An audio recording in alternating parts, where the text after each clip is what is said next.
If I were to describe what sort of games survival crafters are, it would be a Rube Goldberg machine. You know, those elaborate setup of things that happen to achieve some kind of very basic function.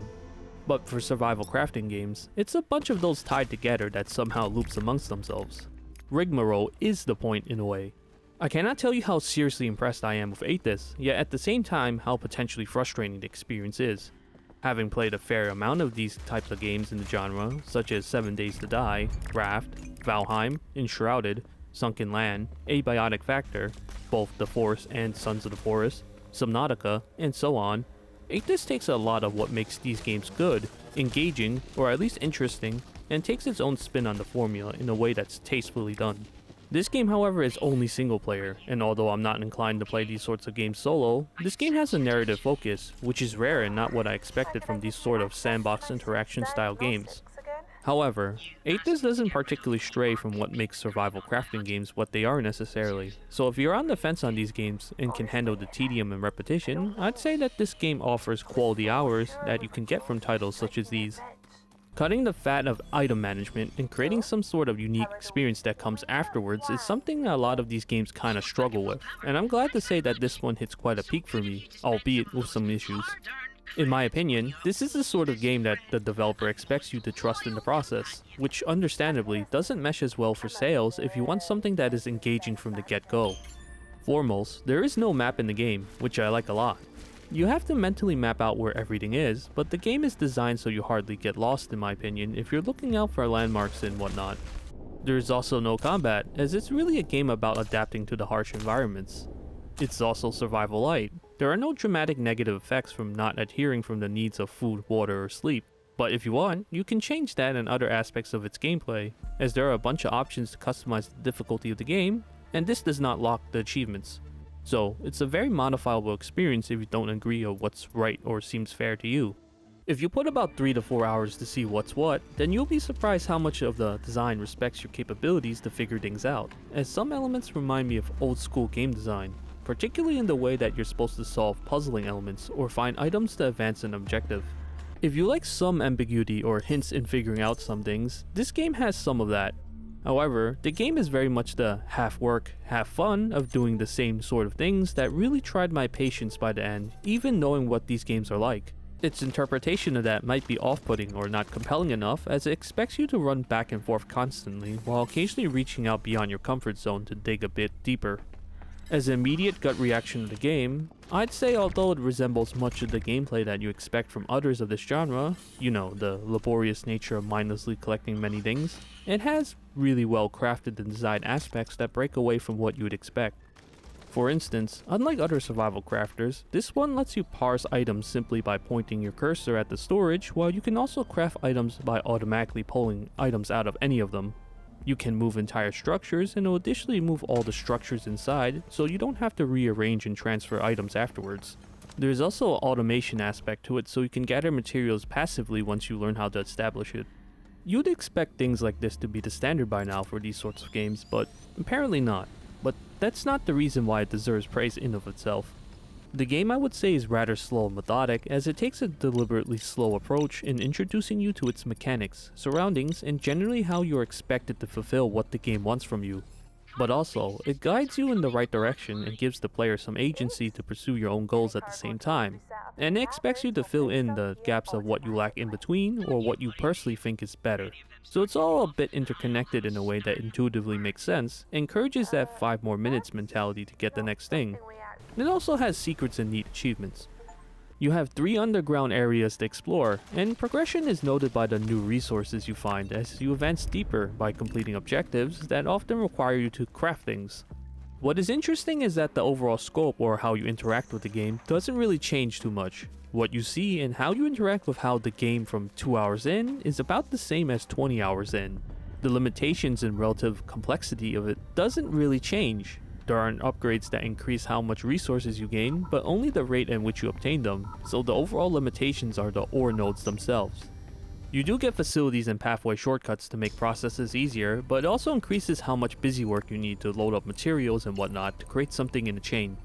Speaking of which, I took about 26 hours to beat the game on normal mode, although commonly it's about 30ish hours from what I've seen. Depends on what you're going for and how quickly you can ascertain how to do it. One major difference compared to other survival crafters is the crafting busywork in terms of making things that turn into others that does ramp up over time, but you don't actually create that many items at least compared to other games in the genre. Interestingly, the game's framework of the quantity of items required to make things is established through a low numbers approach and shared materials. Items purposely designed to be filler materials generally don't require more than like 3 to 5 in a given recipe to ensure that the player understands what you need. And these items are featured across many of its recipes. So there aren't actually that many material items in the game, as it's well designed that you often use the same sort of item for different things in a chain that reduces the mental load of figuring out what and how much of an item you need. That reflects on the roughly less than 15 ores and minerals that make up the majority of the recipes. I cannot tell you how much of a breath of fresh air that is, as you often be bogged down by creating specific things in other games that only work for one intended thing in other titles. Of course, this doesn't mean that the tedium of gathering items is reduced, but the pace of it with how you travel across the world and whatnot makes you feel more like you're earning those items. It is progress established through the idea of game design friction of making it so seemingly simple objectives are noticeably longer to achieve, and are divided into goals that people crave so much in these titles. Overall, there's a bit of an onboarding or learning curve process in understanding how this take on survival crafting works, such as only being able to build on the surface, how building mode works, and unlocking shortcuts and so on, but it's fairly simple and really intuitive. So another thing I want to note is how the game's world is framed from the perspective of the player as relatively small, almost miniature-esque localities in which you're extracting the resources off of. This is something like the Dragon Quest Builder games or recent Pokapia to some extent, as it helps create memorable localities and how to interact with the game as it keeps opening up its mechanics. But like Abiotic Factor, you cannot blow up or manipulate most of the world, only mining nodes and things of that nature, as it ties into the protagonist's role of a prospector. Jumping is a feature as well, but I can only count a handful of times in which this was required. So, with a lack of movement options as it's really just running, the game focuses more so on how the environments are shaped by these distances. I'm more used to games in which you are in full control of the camera and how precisely you can tune it. This game, however, has a camera system much like CRPGs and ARPGs, so this creates a subtle yet deliberate change in how you engage with the games that's reflected by the control scheme. It's a slower pace that rewards thinking ahead and preparation to maximize if you wish, or you can just totally wing it. To make sure you understand what the game is truly like, I'll describe the whole process of early game and the story as to not beat around the bush that I already have. The premise is that Maeve is a miner, prospector, or overall do-it-all grunt who is tired of working for the planetary mining company ARK. The final metaphorical straw against this highly exploitative company is when her life is endangered by the company's carelessness, which nearly cost her her life. She decides to try to stake it out by doing the whole prospecting business independently and purchasing a claim to a portion of the planet her grandfather owned at one point.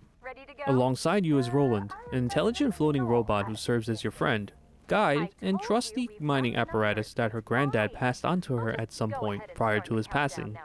The initial moments of the game serve as a tutorial prologue and overarching indication of the plot and goal-driven nature of the game.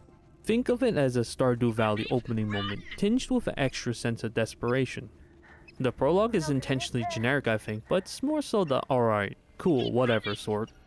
As you touch down onto the planet, you start with the basics. Note the locales, create shelter, and find a means of sustaining yourself as you attempt to explore into the cavernous unknowns. One of the biggest things to note is the moment-to-moment gameplay, as oxygen limitations underground serve as a de facto limitation and expression of how things are positioned relative to you. The effective capacity for movement is roughly 2 minutes, and I gotta say that this is interesting as this limitation never changes. You are therefore exposed to the best of the best conditions as the default. While yes, it is quite limiting, it creates a really tight emphasis of finding where to go next, so you don't suffocate and learn as much as you can get away with, so to speak. It isn't that much of a worry, as generally, you can always get to the next point in that amount of time, and items exist to prolong your stay. In conjunction with that, the process of mining takes time as you blow up rocks and wait a little for Roland to gravitate the items towards you. You'll quickly find out that the rocks and minerals are heavy, as the other major limitation is weight. So there's a bit of a back and forth in establishing the initial base. So you balance obtaining materials to create basic systems of base building with a crusher, refinery, and smelter to establish a working system that expands as you get further. Because the localities are predetermined, you will note naturally the composition of structures carefully as you'll be going in and out of the same areas many times. This leads you to your first objective of getting rid of a rock with a mining charge, which the game now introduces a new type of ore. After a certain amount of discovery of humans who shouldn't reasonably be here by your claim of this part of the planet, you find your first living facility, which these structures serve as the go-to basis between environmental zones that house different materials, harsher oxygen draws, and are the main markers of the game's plot. They are nice visual indicators that pop out against the environment and introduce new points generally in which you must craft new items to advance. You obtain the means to establish trade with Ark at the first bunker, so you can trade the resources you obtain for currency, in which in turn for blueprints and upgrades. Special commissions from Trudy exist as well to supplement required and optional purchases. Additionally, you can create additional power generation, which by the way is simplified so you don't have to feed items into them, and are noted by simplified units of energy required for your contraptions to function. Build too many and your whole base and station will cease to function, but you can turn them off as well. The game swaps between demands of facilities that either Maeve and Roland think of, or blueprints purchased generally, which require more power as that's generally the loop. Find something, figure out how to solve it via making something, perhaps it needs a new facility, power that facility, and repeat. The first map will likely take about 6 to 8 hours, about 8 to 10 for the second map, and over 10 for the last one. The whole process to get to the end of the first map, and the objective of crafting an item to unlock the downstairs bunker and subsequent EMP blasting a lift to get further underground, takes quite a few trips. You'll be bogged down by your inventory limit, potential curious usage of materials, and most importantly, cash concerns. If anything, this is probably the most demanding aspect initially, as it really solidifies how many times you must travel, as while there are commissions for specific items at points, you'll be mainly selling jewels to make money to get crafting recipes, cosmetics, and character upgrades. Now, you don't need the upgrades necessarily at this point of the game, but the game recommends things such as the oxygen filters to improve your effective duration, and upgrading Roland's laser to make the back and forth process smoother. The game has neat aspects to improve this back and forth process as you dive deeper, as shortcuts exist that cut down on the distance to get back to topside, stations that improve your movement speed, and duration buffs from food and items. However, this process still takes about 3 to 4 minutes I'd say for traveling back and forth. So one of the game's balance points is how many items you can gather in one visit, or overall period, and how these are refreshed over time. You'll quickly note that you don't have enough items to craft what you need, but these become refreshed by the occasional earthquake. Somehow, these quakes always lined up when I needed a refresh for the initial moments of the game, but I'm unsure if this is a parameter that detects whether or not you need the materials, or it just so happened to occur. Regardless, you can create a quake maker to generate earthquakes yourself to refresh resource nodes. I don't believe that there's variation to the ore deposits, as they're found in the same place with the same kinds of stuff, but perhaps some variation to the amounts you obtain. After certain points in this process, the game expects you to return topside, be it so you can craft items to advance, Roland can think of a solution, and so on. This is definitely annoying and this survival crafter's non-negotiable expectation. I will say that once you get used to the flow, you'll suddenly notice that 3 hours have gone by the one-track desire to mine gold and meteorite ore, and so on.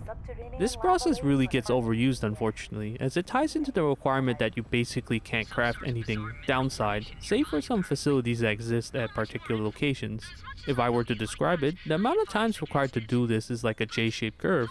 Perhaps a few times in the beginning, too many times by mid-game, and practically expected after every few plot points by late game.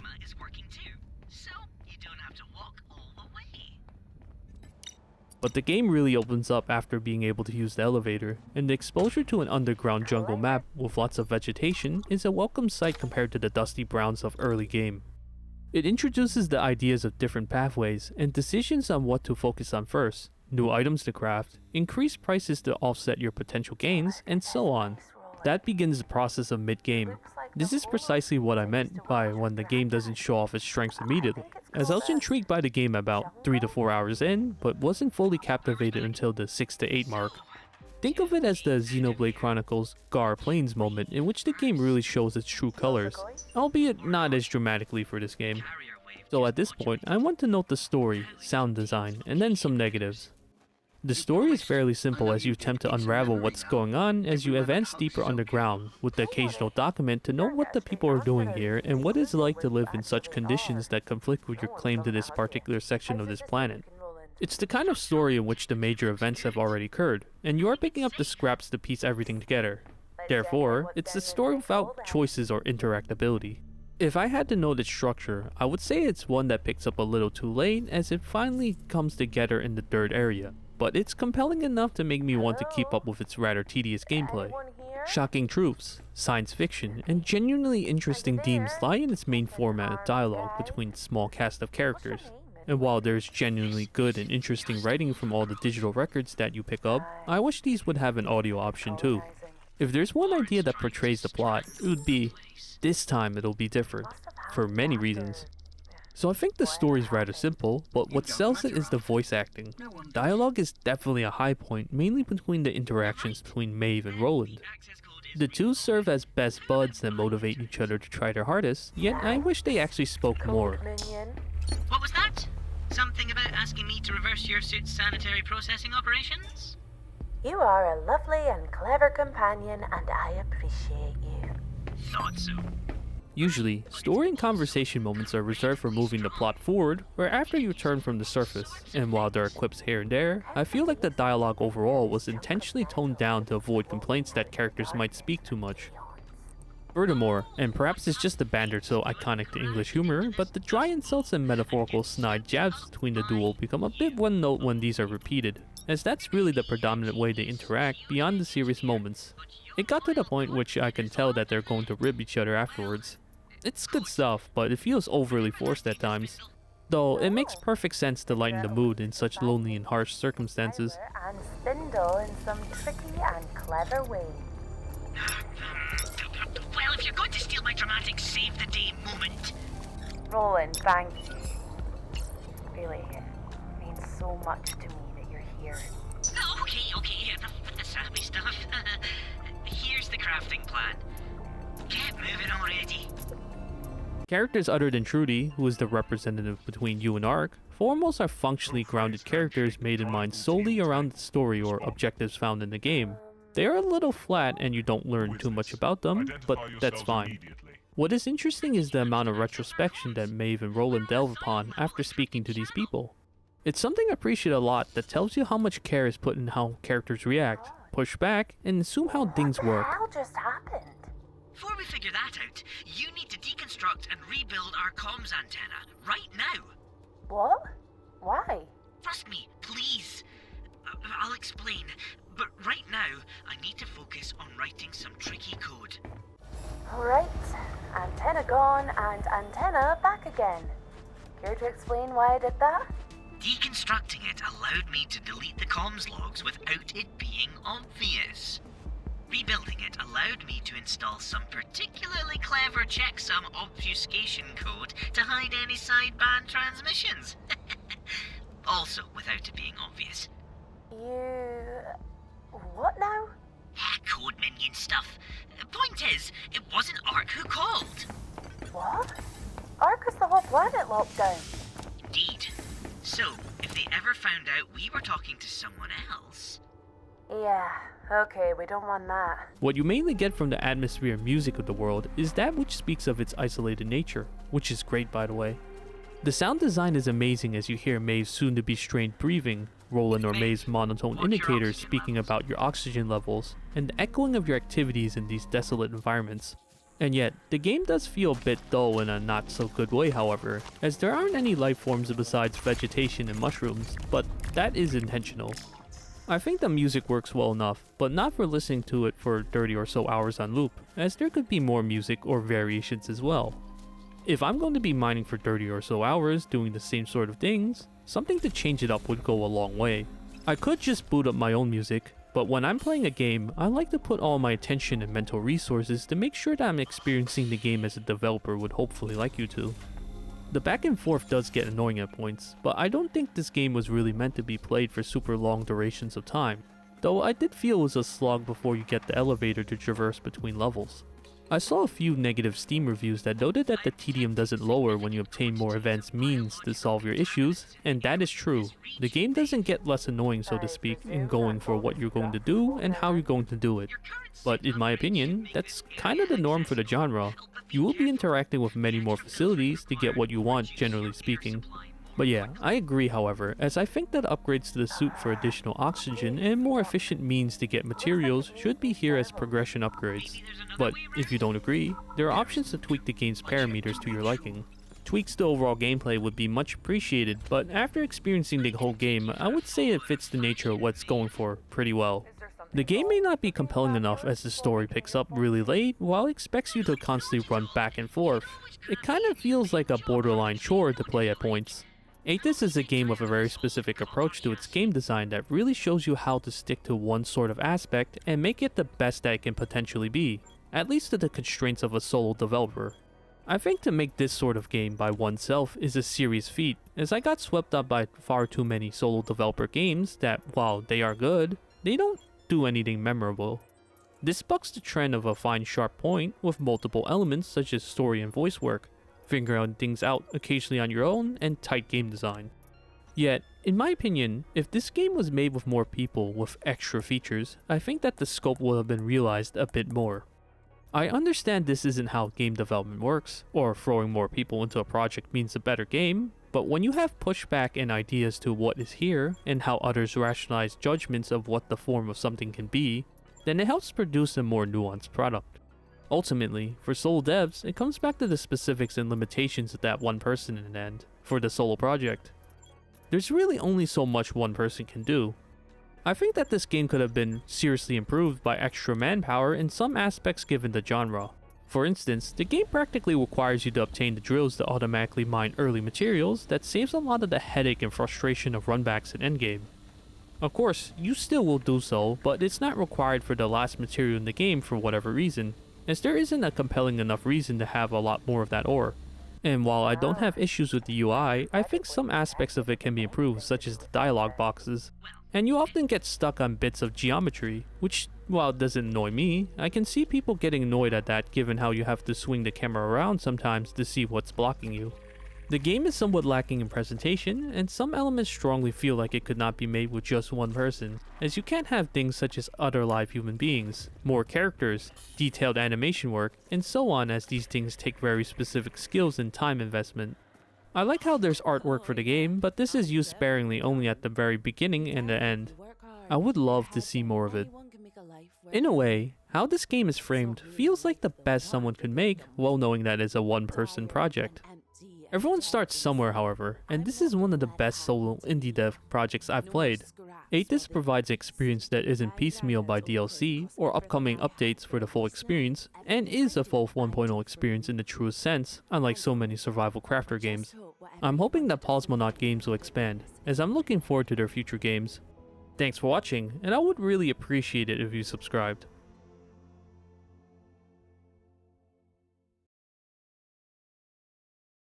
Hey, Maeve, how's it going? I've got a bit of a personal request for you this time, if you're up for some extra credits. Sure. What do you need, Trudy? I noticed some of the electronics you've been putting into the market, and my boyfriend has been talking lately about needing some extra microcircuits for some sort of VR game he's been making. Oh, that sounds cool. Yeah, I don't play games personally. I think they're a wildly overrated pastime. Some people even claim they can be art. Well, I mean... I knew you'd agree, Maeve. I always thought you had good taste, just like me. Anyway, he needs those doohickeys, and I bet you could whip them up. So, let's hold our noses and get those microcircuits, eh? I'll send over some credits when you're done. Toodles!